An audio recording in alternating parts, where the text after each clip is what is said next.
Dheeraj road మీద ఇక delivery బాయ్లా ఎవరితో మాట్లాడుతూ ఉంటాడు. ఇక అతను ఏంటి ఇంత లేట్ చేసావు అని అంటూ ఉంటాడు. ఏంటి సార్ నేను ఇంత లేట్ అంటారేంటి అని అంటూ ఉంటాడు.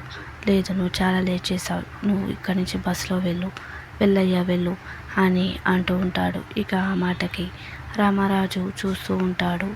ఇక అది విని వెంటనే మామయ్యతో అంటూ ఉంటాడు, వెళ్ళు వాణ్ణి ఇంటికి రమ్మను అని చెప్పి అంటూ ఉంటాడు. ఇక వెంటనే వెళ్ళి ఏంటి మామయ్య నువ్వు ఇక్కడికి వచ్చావు అని అంటూ ఉంటాడు.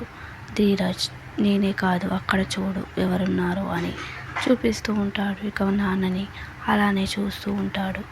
ఇక నాన్నని చూస్తూ ఇక రామరాజు బైక్ ఎక్కుని కూర్చొని ఉంటాడు. ఇక కూర్చొని అలానే వాళ్ళ నాన్న చేపట్టుకొని ఇక వెళ్తూ ఉంటాడు. మరి రామరాజు ధీరజ్ని క్షమిస్తాడా? ధీరజ్ పడుతున్న బాధలు ఏదైనా చేస్తాడా లేదా చూడాలి.